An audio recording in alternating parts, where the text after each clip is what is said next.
So ito ang proseso na ginawa natin, no? So mag-video na tayo. Ha? Mm. Basic lang to dol na paggawa natin.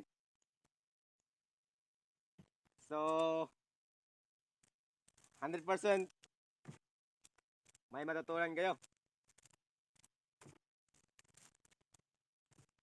Ah, para lang to sa mga mahirap dol. Pero once na ikaw ay mayaman, hindi ka pwede dito kasi maamoy talaga to.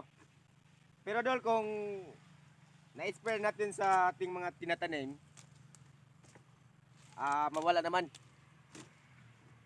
Hindi naman siya ano dol, pero yan, nasubukan na natin. Sa umpisa lang sa paggawa nito, yun po ang pinakamahirap talaga dol kasi maamoy talaga. Pero pag nalagay na po natin sa lagayan dol, yung tubig, ay hindi naman. So, ito no, gusto ko lang pong i-share sa inyo.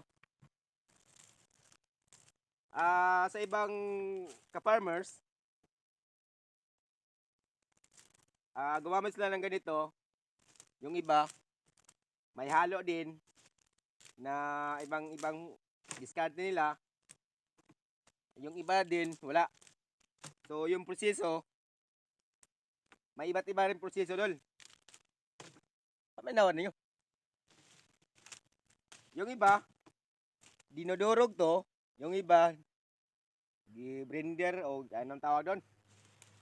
Tapos, sinala yung ano, ginamit agad. Katapos nila durogin, pinipiga, ayun, ginagamit na agad. Kanila din pamamaraan yun. Pero ka dyan, Steve, binababad sa tubig, dol. Ito, dol. Binabad sa tubig, mga 2 linggo. Kwento to, no, kwento. Pero, yun, ginagawa natin. Pangatlong beses na to ni John Steve, ha. So, after mababad nyo ng tubig,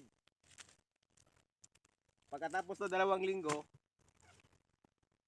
ito, tanggalin nyo lang to. Ibukod nyo ng ano, yung tubig sa lagayan nyo para hindi talaga masyadong mamoy. At matagal din matawala yung amoy dol. Pero once na spare natin sa tanim natin dol, mawala naman dol. Wala. Kaya yun. Pero mabango to sa mga langaw.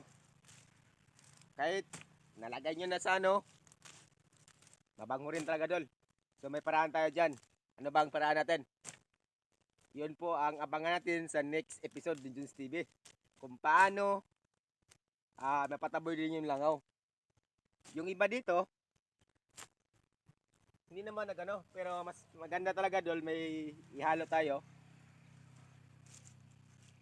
Para ang langaw dol, hindi makalapit din. So, ito ay organic fertilizer. May mga insekto siya na pantaboy. Pero yung langaw, lumalapit. Iwan ko lang. Bakit ba talaga?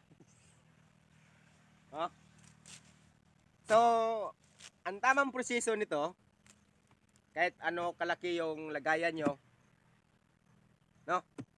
Kahit ano kalaki ang mga lalagyan nyo dito dol, ang pinaka-importanting gawin nyo, punuin nyo lang sa dahon.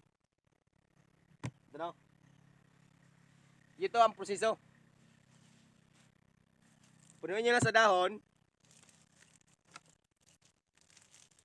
After na puno nyo, ang tubig dodol, puno din.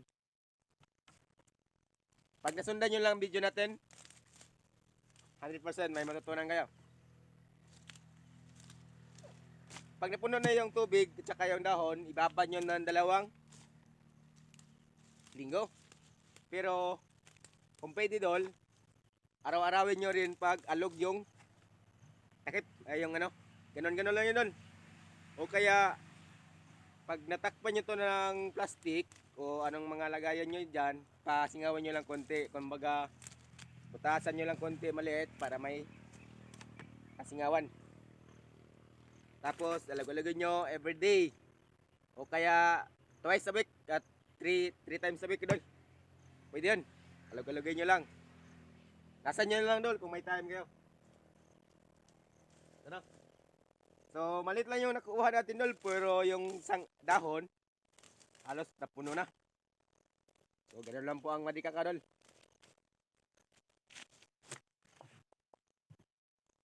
So, nakita nyo yan, no?